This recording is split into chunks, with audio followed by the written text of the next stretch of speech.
What's up? I'm a dude and I got a wife and she goes out and she buys these Nike shoes. Strike one. Anyway, there I was this morning, just taking a dump, scrolling socials, because that's when I do it. And I see you're asking everybody out there, help, my air bubble popped, how do I fix it? And everybody says you can't, you can't, you can't. Nobody says you can. It's a challenge accepted. This is a shoe, which means it's made out of things. And if it's made out of things, you can fix it with things. That's science. I'm gonna show you how. All right, first step should be a no-brainer, right? This is like her other shoe. This one's working just fine, but it's all dirty, right? We're trying to make a point here. So take that shoe that's busted, clean it up, hit it with soap and water, a little degreaser, like some 409, man, that'll bring your shoes out super fresh. So now when we're finished, she's gonna see this one, she's gonna compare it to this one, and it's gonna help make that point that I'm awesome and I know more than the internet. That's why you come to me, girl. So, your shoe's got a flat tire, which is literally like a flat tire. You run over a nail. You got a hole in your tire, it's flat. You gotta find the hole, fix it, put air in it. Easiest way to do it on a tire, on a shoe, on anything like that, a little bit of dish soap and some water, right? I mean, you can do just dish soap if you want.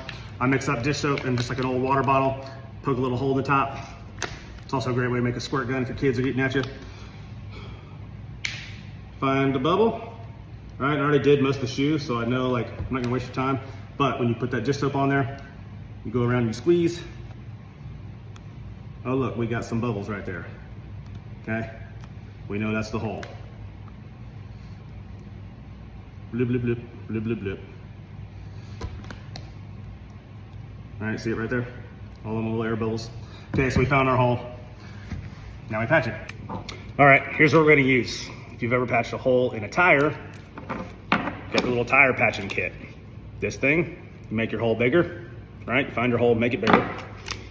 Rip off one of these tar strips, you weave it through there, jam it down in your tire, pull back out, cut that excess off and seal it with rubber cement. I can see her make a little poopy face if it's got a little orange thing there in the back of her shoe. So we're gonna do the same thing, but we're gonna use all clear stuff. I got some clear double-sided Gorilla mounting tape. If that doesn't work, I got some of like the clear Scotch stuff that's reinforced with some fabric in there. And then clear epoxy, which holds better than just about anything, better than like silicone caulk or rubber cement, whatever. And then of course, we're gonna put some air in there. I've got the needle and a little air compressor around here somewhere, but you can use anything, a pump, whatever. All right, she's got two spots that I could tell. There's this little hole right here. I doubt you can see it. It's super small. But then it looks like this seam where it kind of separates right there is another spot where there's either air leaking or it's gonna be leaking in a matter of time. So we're gonna fix both those. Okay, most of your air needles have that little bleeder pin or bleeder valve right there. We don't want air to escape when we're pulling this thing back out and stuffing it. So I am gonna cut it off back here. That way we've got a clean pull coming out and we're not losing air through there when we pull this pin out of the little shoe there. Okay, I'm gonna take a sliver of that double-sided sticky tape and I'm gonna get it started going down in the hole. That way we can still get the needle in there, but we can kind of create a little quick seal once we pull the needle back out. Okay, so I got like a 1/4 inch of it fed down into that hole. I'm gonna put the needle in there. All right, it's like before we put the needle in there, I'm gonna get this epoxy going. Okay, you just need equal parts of both. We don't need much. And then you pull your thing back up so that you don't waste it.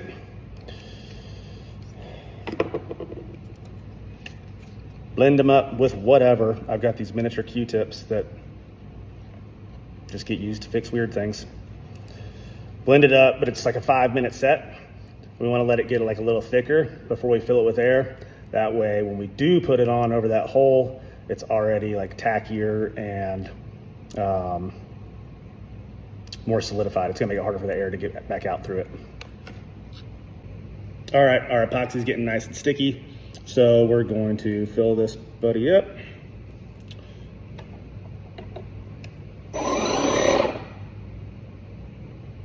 All right. Use that little sticky tape to help seal it as soon as we pull this thing out. We got a little, but That feels like a good, happy bubble. Okay, so it's sealed. Now we're gonna cut this excess off and then just reinforce it with a little bit of that epoxy. I wound up going closer to like 22 PSI on this thing.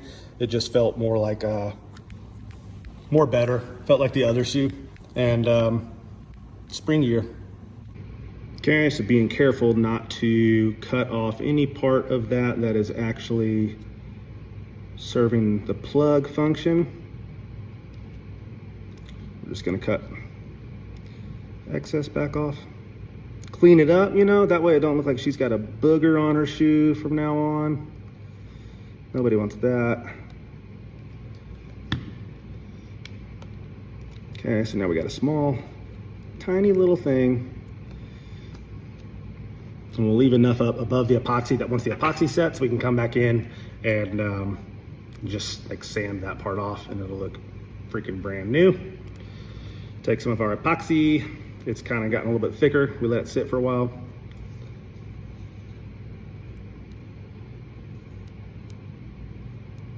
Gunk that up. Doesn't matter what it looks like now. We can clean it up later once it hardens.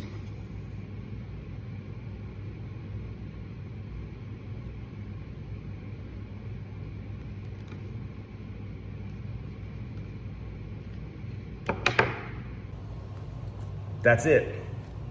This shoe's like brand new. It's better than brand new, right? Because any dude worth a shit, if you go in to fix something, you also want to anticipate everything that could ever go wrong with it and fix all that stuff too.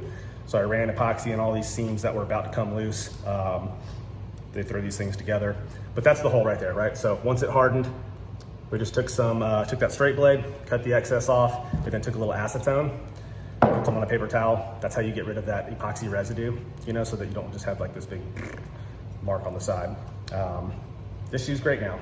This one's not. There you have it, internet naysayers. You said it can't be done. It can be done. This shoe looks great. Okay, a couple of like basic things that anybody should have on hand: some epoxy, a knife. You know, if you don't have like these things on hand, you're probably not like a guy that I want to hang out with a whole lot. And if you're a girl, you know, and you bring it to your husband, you're like, hey, will you fix these Nike shoes I bought? And he doesn't have that stuff, then you might have married a beta. But that's something you're gonna have to work through on your own. It could be like a tutorial for another time maybe.